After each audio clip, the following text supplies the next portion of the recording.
இன்றைக்கி தென்காசி கோயிலில் வருஷாபிஷேகம். போன வருஷம் இந்த நேரத்திலலாம் கும்பாபிஷேகம் நடந்துகிட்டு இருந்தது. கோயில் அவ்வளோ அழகாக இருந்தது. கடைசி பிக்சர் போன வருஷத்துக்குள்ளே தான் ஆட் பண்ணியிருக்கேன், பார்த்துக்கோங்க.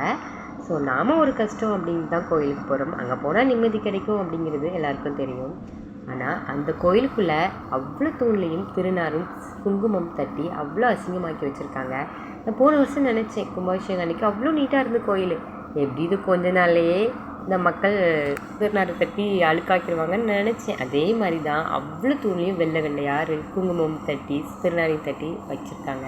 ஸோ நீங்கள் எப்படி போனால் பேப்பரில் வாங்கிட்டு வரீங்களா இல்லை இப்படி தான் தூணில் தட்டுவீங்களான்னு சொல்லுங்கள். அப்படி ஈவினிங் கொஞ்சம் வெளியே உட்காந்து காற்று வாங்கிட்டு வந்தோம். ஸோ செம்ம காற்று இன்றைக்கி தென்காசியில் ஈவினிங். வீடியோ கூட எடுக்க முடியல, கண்ணிலலாம் மண்ணள்ளி தட்டிகிட்டே இருந்தது. ஸோ அப்படி ஃபோட்டோ எடுத்துகிட்டு கிளம்பியாச்சு.